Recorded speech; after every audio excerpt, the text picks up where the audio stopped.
আসসালামু আলাইকুম।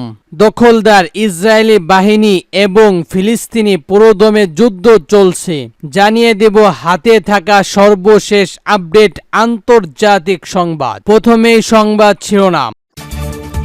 ইসরায়েলি হামলায় আরও ৪৮ জন ফিলিস্তিনি নিহত। আরও জানিয়ে দিব ইসরায়েল ছেড়ে পালিয়েছেন ১০ লাখ ইহুদি।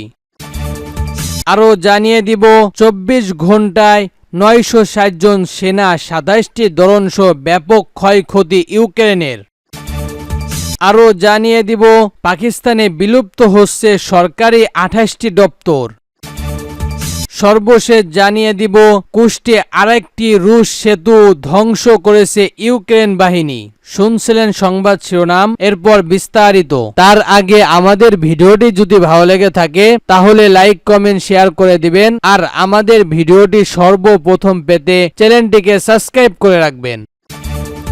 ইসরায়েলি হামলায় আরো ৪৮ জন ফিলিস্তিনি নিহত। এবার শুনুন বিস্তারিত। গত ২৪ ঘন্টায় গাজায় বিভিন্ন এলাকা ইসরায়েলি বিমান হামলায় আরো ৪৮ জন ফিলিস্তিনি নিহত হয়েছে। আল জাজিরা জানান, রোববার গাজায় বিভিন্ন এলাকায় ইসরায়েলি বিমান ও কামানের হামলায় অর্ধশতকের কাছাকাছি ফিলিস্তিনি নিহত হয়েছে। এ নিয়ে গত বছরের ৭ অক্টোবর থেকে এখন পর্যন্ত গাজায় ইসরায়েলি হামলায় নিহতর সংখ্যা ৪০,৯৯ জনে পৌঁছেছে। এছাড়া আহত হয়েছেন ৯২,৬০৯ জন। গাজার স্বাস্থ্য মন্ত্রণালয় জানিয়েছেন, গত ২৪ ঘন্টায় গাজায় উপত্যকায় ইসরায়েলি বোমান হামলাদের এই আলাদা একই পরিবারের ৮ সদস্য অন্তত ২৫ জন নিহত হয়েছে। এছাড়া গাজায় উপত্যকায় অবস্থিত জাবেলিয়া ক্যারেটের আল জোর সিস্টেম একটি অপারেটর বোমা হামলায় ৪ জন নিহত এবং ১৯ জন আহত হয়েছে।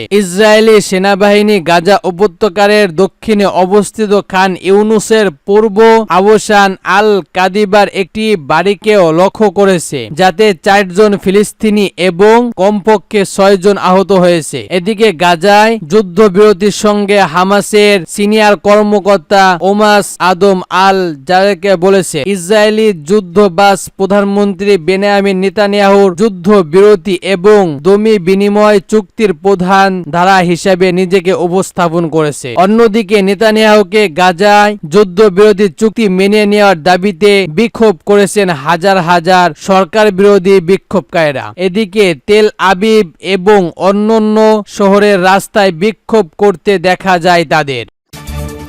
আরো জানিয়ে দিব ইসরায়েল ছেড়ে পালিয়েছে ১০ লাখ ইহুদি। এবার শুনুন বিস্তারিত। ইসরায়েলের গণমাধ্যম জানিয়েছে, গত বছরের ৭ অক্টোবর গাজায় উপত্যকার থেকে চালানো আল আকসা অভিযানের পর ইসরায়েলের উপর অধিকৃত ভূখণ্ড থেকে ১০ লাখ ইহুদি পালিয়ে গেছে। সম্প্রতি ইসরায়েলের চ্যালেঞ্জের টুইবের এক প্রতিবেদনে এ তথ্য জানানো হয়েছে। প্রতিবেদনে বলা হয়েছে যেসব দেশ থেকে এসব ইহুদি ইসরায়েল ও ফিলিস্তিনের অধিকৃত ভূখণ্ডে এসেছিল তারা আবার সেসব দেশে ফিরে গেছে।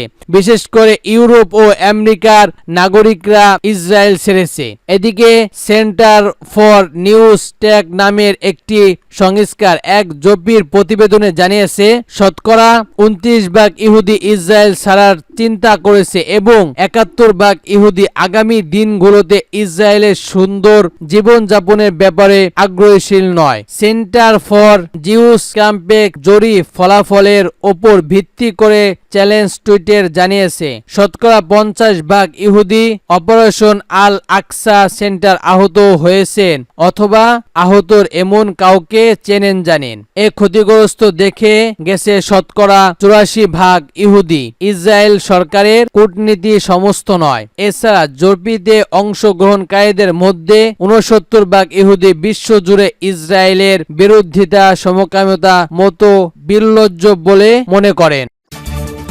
আরো জানিয়ে দিব ২৪ ঘন্টায় ৯৬০ জন সেনা, ২৭টি ড্রোন সহ ব্যাপক ক্ষয়ক্ষতি ইউক্রেনের। এবার শুন বিস্তারিত। রাশিয়ার বাহিনী প্রবল আক্রমণের মুখে বিগত ২৪ ঘন্টায় ৬০টি মাল্টিপল অঞ্চল রকেট সিস্টেম, ২৭টি ড্রোন ও 960 জন সেনা সহ ব্যাপক ক্ষয়ক্ষতির শিকার হয়েছে ইউক্রেন। রোববার এক বিবৃতিতে রুশ প্রতিরক্ষা মন্ত্রণালয় এসব তথ্য জানিয়েছে। মন্ত্রণালয়টি জানিয়েছে রুশ বিমান প্রতিরক্ষা ইউনিট বিগত 24 ঘন্টার মধ্যে ইউক্রেনের মার্কিন নির্মিত 5টি হাইমার্স মাল্টিপঞ্চ অঞ্চল রকেট সিস্টেম ফ্রান্স উদ্গামিত একটি বিশাল ধ্বংসপূর্ণ সৃষ্টিকারী বোমা এবং 17টি বিশেষ সামরিক ড্রোন সহ 27টি ড্রোন ভূপাতিত করেছে। ইউক্রেনের বিশেষ সামরিক অভিযান শুরু হওয়ার পর থেকে রাশিয়ার বাহিনী সব মিলিয়ে 639টি ইউক্রেনি যুদ্ধ বিমান, 282টি হেলিকপ্টার, 30,112টি মানুষবিহীন ড্রোন, 575টি বিমান বিধ্বংস ক্ষেপণাস্ত্র ব্যবস্থা, 17,320টি ট্যাঙ্ক এবং অন্যান্য সরঞ্জাম, যুদ্ধযান, 1,411টি মাল্টিপল রকেট অঞ্চল, 13,039টি বিশেষ ফিউল অ্যাবিলিটি এবং 39টি মোটর যান ধ্বংস করেছে। বিবৃতিতে আরও বলা হয়, ইউক্রেনের সশস্ত্র বাহিনী ব্যাটল গ্রুপ সাউভের এলাকায় রুশ বাহিনীর সঙ্গে যুদ্ধ গত 24 ঘন্টায় 420 জন সেনা, 2টি ফিল্ড ডিমো এবং একটি যানবাহন সড়ক ডিপো হারিয়েছে। রুশ প্রতিরক্ষা মন্ত্রণালয় জানিয়েছে ব্যাটল গ্রুপ সাউফের থাকা তাদের ইউনিটগুলো প্রকৌশলগতভাবে উন্নত করেছে এবং 24তম জাতি করেছে। এই সময় ইউক্রেনের সামরিক বাহিনী 420 জন সেনা হারিয়েছে এবং তাদের গোলাবারুদ, 2টি ফিল্ড ডোম এবং একটি জানমালি সরবরাহ ডিপো ধ্বংস করেছে। ব্যাটল গ্রুপ স্টেল রুশ মন্ত্রণালয় জানিয়েছে রাশিয়ার ব্যাটল গ্রুপ স্ট্যান্ড ইউনিটগুলো তাদের অগ্রগতভাবে অবস্থায় উন্নত করেছে এবং 24 ঘন্টায় শত্রুর 2টি ব্রিগেড জনশক্তি এবং সরঞ্জামের ক্ষতি করেছে। তারা ইউক্রেনের সেনাবাহিনীর 100 জন সেনাকে হত্যা এবং একটি ট্যাঙ্ক ধ্বংস করেছে। ব্যাটল গ্রুপ ওয়েবসাইট বিবৃতিতে বলা হয়েছে, ব্যাটল গ্রুপ নিশ্চিত পশ্চিমা এলাকায় রুশ বাহিনীর আক্রমণে 24 ঘন্টা ইউক্রেন সেনা 440 জন নিহত হয়েছে। রুশ মন্ত্রণালয় জানিয়েছে তাদের পশ্চিম ব্লাড গ্রুপের ইউনিটগুলো আরও অনুক অবস্থায় নিয়েছে এবং ইউক্রেন সেনাবাহিনী 14, 30, 67টি ও 440 জন যাত্রী ব্রিগেড এবং পেট্রোল ভার ভাবাওয়েট নেপাল ও থেকের এলাকায় বসতিগুলোর কাছে 117তম আঞ্চলিক প্রতিরক্ষা ড্রেগের ক্ষতি সাধারণ করেছে। এছাড়া লুগান্ত পিসেড রিমিফ এবং ডেসেড এলাকায় 241তম আঞ্চলিক প্রতিরক্ষা ডিবেট আক্রমণকারী গোষ্ঠী পাল্টা আক্রমণ ইউক্রেনের 440 জন সেনা নিহত। এটি পদাতিক যুদ্ধ যান সহ 60টি যান ধ্বংস করেছে। সূত্র তাজ নিউজ এজেন্সি।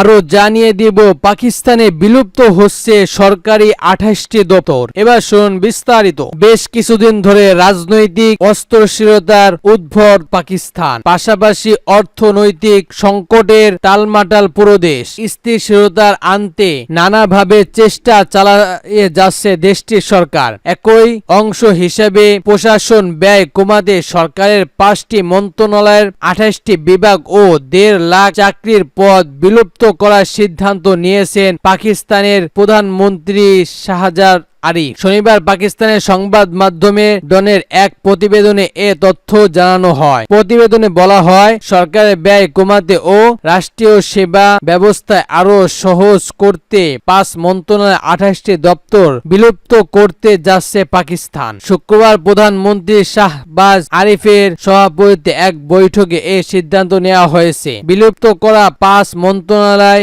এছাড়া 2টি মন্ত্রণালয় কিভাবে পূর্ণ সিদ্ধান্ত এবং 5 মন্ত্রণালয় 12টি প্রতিষ্ঠানকে এককভাবে প্রস্তাব করা হবে। প্রতিবেদনে আরো বলা হয়েছে, পাক প্রধানমন্ত্রীর বৈঠকে পাশ করা এসব প্রস্তাব চূড়ান্ত অনুমোদনের জন্য মন্ত্রিসভা উপস্থাপনার নির্দেশ দিয়েছেন। প্রশাসনে ব্যয় কমাতে এমন সেবা বাস্তবায়ন আরো সহজ করতে এ সিদ্ধান্ত নেওয়া হয়েছে। এর আগে প্রশাসনিক সংস্কার করতে একটি কমিটি গঠন করেছিল শাহবাজ। মূলত এই কমিটির সুপারিশ আলোচনা বৈঠকে এসব সিদ্ধান্ত নেওয়া হয়েছে। শাহবাজ শরীফ বলেছেন, সরকারের প্রাতিষ্ঠানিক সংস্কার লক্ষ্য হচ্ছে রাষ্ট্রীয় কোষাগার থেকে খরচের বোঝা কমানোর জন্য জনসাধারণকে আরো উন্নত সেবা দেওয়ার জন্য, কিন্তু জনগণকে সেবা দেওয়ার বিশেষ যথেষ্ট ক্ষমতা দিতে না পারায় অনেক দপ্তর এবং সংস্কার করার জন্য বোঝা হয়ে দাঁড়িয়েছে। এসব দপ্তর ও সংস্কার অবিলম্বে বন্ধ